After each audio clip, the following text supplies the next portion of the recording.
tässä Lahden Hollolan alueellahan on tämmöinen niinku ihan järjettömän suuri tämmöinen niinku hiekkamoreeni systeemi. Salpausselkä. Siellä on näitä salpausselä-alueita. Jotain on tapahtunut jääkausien aikana, että on tullut tämä älytön sora-alue.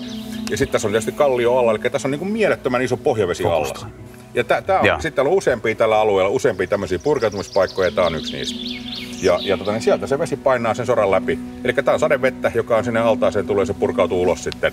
Tulee niitä sorajuotteja pitkin, niin kuin pienemmän vastuksen kautta.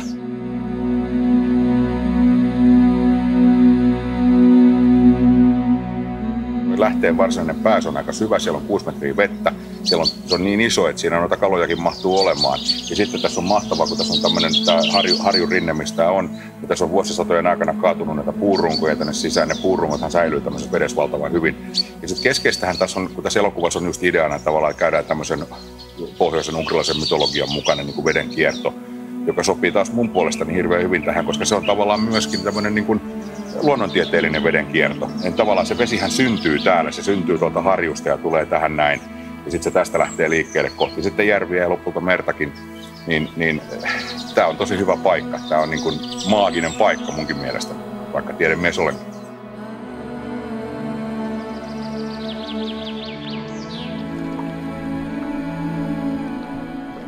No niin, nyt me ollaan täällä Keski-Pohjanmaan Sykäräisissä, joka on Maaselän harjualuetta. Ja tuossa lähellä 10 kilometrin päässä on Syrinharju, jonka kainalossa on lähde. Ja sieltä nämä vedet tulee tänne teidän tuotantolaitoksellekin sitten. Keskimääräinen päiväkulutus on 200 000 litraa noin.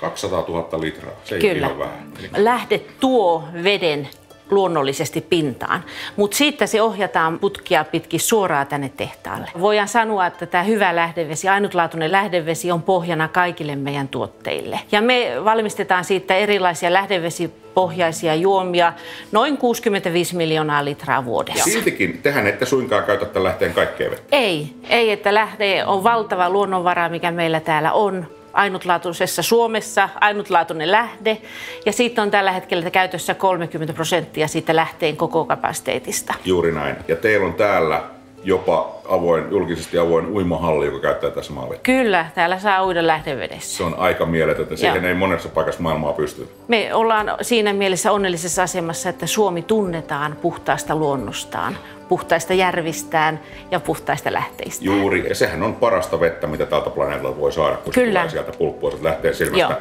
Niin kuin mekin ollaan saatu nähdä nyt, kun me ollaan siellä sukellettu ja nähty oikein näitä lähteen silmiä.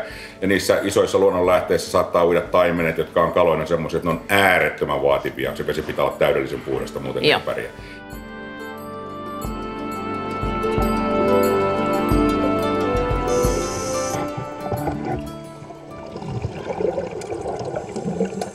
No nyt meillä on sitten se yksi iso kysymys, kun meidän pitäisi saada tästä ne ilmakuvat, että mä oon nyt tässä jo vuoden Teemua kiusannut, että miten sitä valaistaan tää lähde, että... Siinä sitä onkin. Ei se mitään. Kaikki Suomen valot tänne, niin sitten ehkä just saadaan näkymään tää. Mutta se on just se ongelma on se, että se pitää olla hirveän niin korkealta kuin mahdollista, koska se ilmakuva on niinku ajateltu tehtävän tällainen suoraan ylhäältä alaspäin ja vielä kiertää liike tällainen näin. Jos sä valaset sen tästä pinnasta, niin se bounceaa kaikki tosta niinku taivaalle takaisin ja tekee vaan semmoset aallonväreet tonne puihin. Et se olisi pakko saada niinku sillain näin tulemaan se valo, että se ylipäätään menee tosta pinnan läpi ja valaisee sen. Niinku. Se kalade saa tonne veteen. Sehän se. Mutta sitten, että mistä saat niin paljon valoa tonne veteen ja sillä lailla vielä, että se ja niin, että ne ei näytä spoteilta siellä. Että semmoinen tasainen. Fluudi. Mutta sillä lailla, että hämärällä. Että muuten vallitseva valo on niinku... liian voimakas. Niin, ei ole liian voimakas ja pilvisellä ja sitten vaan niin paljon vaan on varaa laittaa lampuja.